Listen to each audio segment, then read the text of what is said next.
Di saat yang bersamaan, istrinya terus menanyakan uang untuk membeli makanan dan untuk keperluan anak sekolah. Tentu saja dengan nada yang mengomel-ngomel, dan ketika itu Rahman mengecek ke dapur untuk melihat sendiri, dan memang sudah tidak ada sebutir beras pun yang tersisa. Halo Sobat BM Bercerita. Assalamualaikum warahmatullahi wabarakatuh. Seorang pria tua yang menuntut haknya mengeksekusi seorang karyawan di suatu kantor pemasaran perumahan tempat dulunya dia bekerja. Peristiwa ini terjadi di Batam.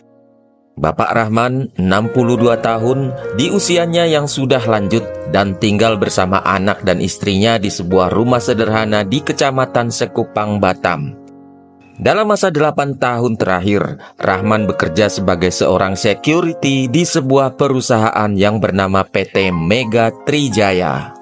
Selama 8 tahun bekerja, dia bekerja dengan sungguh-sungguh dan bereputasi baik. Namun demikian, ada saja orang yang tidak suka kepadanya. Nama orang itu adalah Arifin.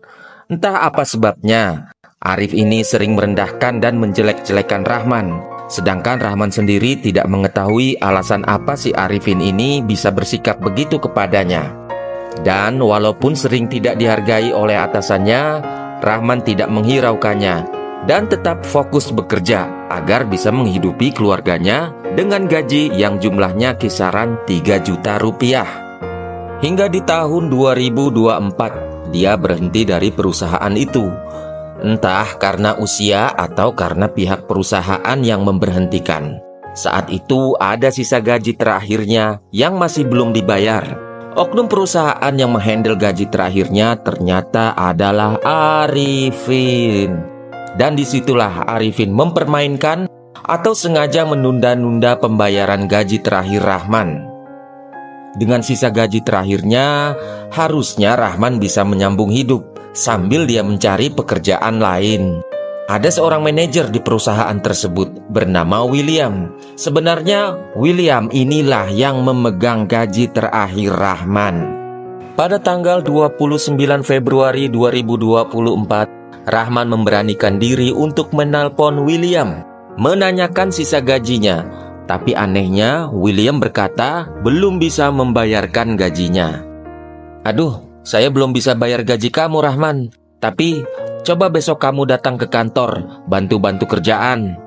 Saat itu Rahman berpikir, ya tidak ada salahnya lah. Dia akan datang ke kantor, bantu-bantu bekerja untuk hari itu dengan harapan sisa gajinya cepat terbayarkan. Namun keesokan harinya setelah di kantor PT pemasaran rumah tersebut, ternyata bukan William yang ada di kantor, tetapi malah si Arifin yang hadir di sana.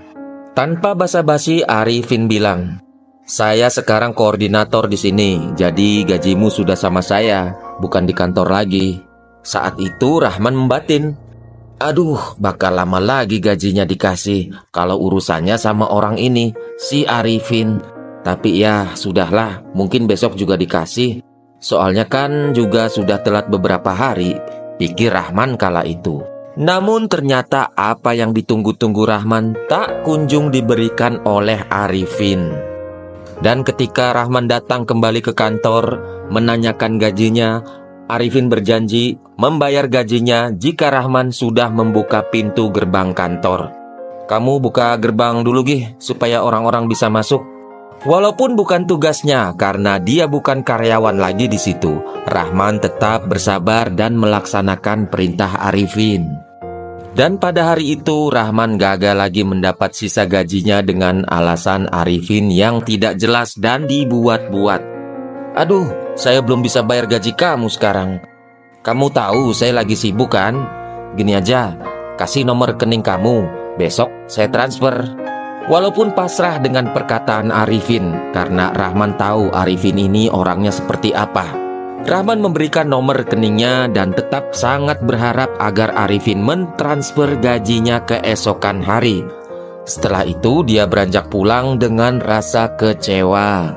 Singkat cerita, esok harinya Rabu 26 Februari 2024, Rahman menunggu notifikasi di HP-nya, berharap agar uang transferan sisa gajinya sudah masuk. Namun setelah ditunggu berjam-jam, tidak ada sepeser pun masuk ke rekeningnya. Di sini Rahman mulai merasa geram. Di saat yang bersamaan, istrinya terus menanyakan uang untuk membeli makanan dan untuk keperluan anak sekolah. Tentu saja dengan nada yang mengomel-ngomel. "Pak, kapan sih gajinya dibayar? Ini nih, nggak ada lagi yang buat dimasak. Tadi anak-anak sekolah juga nggak pada jajan." Dan ketika itu, Rahman mengecek ke dapur untuk melihat sendiri. Dan memang sudah tidak ada sebutir beras pun yang tersisa. Rahman memutuskan untuk menemui manajer PT Trijaya. Di saat itulah emosinya sudah tak terbendung. Dia sudah sangat-sangat emosi dan rencananya akan membuat perhitungan serius dengan pihak perusahaan. Entah siapa saja yang ada di sana, dia akan membuat perhitungan. Sesampainya di sana, dia tidak menemukan keberadaan kedua orang tua itu. Di saat itu malah dia melihat keberadaan Jimmy dan istrinya bernama Ida. Rahman urung melakukan niatnya karena saat itu ada perempuan. Pantang baginya untuk melakukan perhitungan di depan perempuan. Dan tidak seharusnya perempuan itu terlibat dalam hal ini. Sambil menunggu di warung depan kantor, meminum segelas air putih, Rahman melihat Ida meninggalkan kantor dan meninggalkan suaminya. Dan ini adalah kesempatannya untuk melanjutkan niatnya. Rahman pun kembali masuk ke kantor tersebut. Di saat itu Rahman bertemu dengan Jimmy. Jimmy yang seorang tenaga pemasaran sedang melakukan live streaming promosi perumahan. Jimmy menjawab, kalau Rahman berniat ingin ketemu dengan William, maka harus membuat perjanjian terlebih dahulu.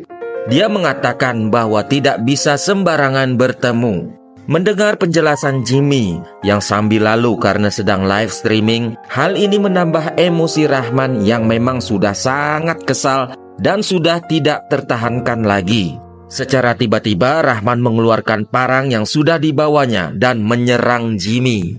Jimmy yang kaget dan ketakutan karena mendapat serangan tiba-tiba tidak bisa menghindar ketika beberapa tebasan mengenai bagian kepala dan beberapa bagian tubuh lainnya. Sempat berteriak-teriak minta tolong dan berlari keluar. Namun akhirnya dia tumbang karena banyak mengeluarkan cairan merah. Tempat kejadian itu memang sepi dan jauh dari pemukiman. Walaupun ada beberapa orang yang sedang bekerja di bagian ruko yang lain, namun tak seorang pun mendengar teriakan Jimmy. Hingga Jimmy roboh dan bersimbah cairan merah, seketika Rahman tersadar. Ya Tuhan, apa ini? Apa yang telah saya perbuat? Aduh, kejamnya saya ini, ya Tuhan. Ketika sadar sudah melakukan tindakan keji, Rahman pergi menjauh dari sana dan menuju ke rumah seorang aparat kepolisian yang tidak berapa jauh jaraknya dari lokasi kejadian. Sang aparat sangat terkejut ketika melihat rumahnya didatangi seseorang dengan baju bersimbah cairan merah. "Pak, saya datang ke sini mau ngaku saya habis mengeksekusi seseorang. Saya hajar orang itu dengan parang, Pak." Rahman berbicara dengan polisi itu. Polisi yang saat itu sangat terkejut dan mendengar pengakuan Rahman segera menghubungi anggota kepolisian lainnya dan memerintahkan untuk segera menuju ke tempat kejadian perkara. Di sana pihak kepolisian menemukan jasad yang tergeletak bersimbah cairan merah di dekat semak-semak ilalang, tepat di depan komplek ruko Oriza Hill Tiban, dan jasad tersebut adalah Jimmy. Petugas juga menemukan parang yang digunakan oleh Rahman untuk menghabisi nyawa Jimmy. Tak berapa lama, tempat yang semula sepi dipenuhi oleh warga yang berbondong-bondong untuk melihat tempat kejadian perkara. Istri Jimmy, Ida, yang baru saja menjemput anaknya pulang sekolah, melihat kerumunan itu dan dengan keingintahuan mendekati TKP. Alangkah terkejutnya ketika Ida mengetahui bahwa suaminya yang baru saja ditemui sesaat sebelum dia menjemput anaknya dari sekolah ternyata sudah tidak bernyawa. Banyak warga dan kepolisian yang menenangkan Ida saat itu, sampai-sampai proses evakuasi mengalami sedikit kesulitan karena Ida terus saja menangis dan histeris. "Ya Tuhan, kamu ini orang baik suamiku. Siapa yang tega begini sama kamu?" jeritnya pilu. Polisi yang menanyakan beberapa saksi yang dekat dengan tempat kejadian, tetapi ternyata memang tak satu pun yang melihat kejadian itu. Polisi mengamankan dan menginterogasi Rahman, menanyakan motifnya. Dengan wajah lesu tetapi kooperatif, Rahman menjawab semua pertanyaan polisi. Dia berkata, sudah muak dan tak tahan lagi kepada manajer perusahaan yang tidak kunjung membayar gajinya. Dan dia berencana untuk menghabisi manajer tersebut. Namun karena di TKP hanya ada Jimmy yang juga mengatakan sesuatu yang menyinggung, akhirnya di luar kendalinya Rahman menghabisi Jimmy. Istri Rahman menangis sejadi-jadinya. Dia tidak menyangka tuntutannya kepada suami karena hari itu keluarga mereka tidak punya bahan makanan lagi dan gaji suaminya belum juga dibayar.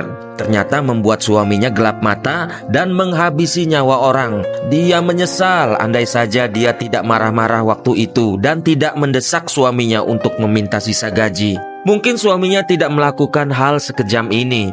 Namun apa boleh buat, semua sudah terjadi. Sementara itu, Arifin mengakui bahwa dialah yang sejak awal mempersulit Rahman dengan gajinya dan berusaha agar Rahman tidak bisa bertemu dengan William sang manajer. William sendiri mengakui bahwa perusahaan belum membayar sepeser pun gaji terakhir Rahman. Namun dalam kasus ini, Arifin dan William tidak dijadikan tersangka. Mereka hanya sebatas menjadi saksi karena keterangan-keterangan mereka tidak mengarah pada pelanggaran hukum pidana apapun. Dan Rahman sebagai pelaku tunggal dijerat dengan pasal 340 KUHP tentang eksekusi berencana dengan ancaman pidana seumur hidup. Demikianlah kisah Rahman yang memperjuangkan haknya, tetapi malah dipermainkan. Akhirnya menjadi murka dan mengeksekusi salah satu karyawan di perusahaan tempat dulu dia bekerja. Semoga saja ada pelajaran yang bisa kita ambil dari kisah ini. Sampai jumpa lagi di video berikutnya. Wassalamualaikum warahmatullahi wabarakatuh. Have a nice day and bye-bye.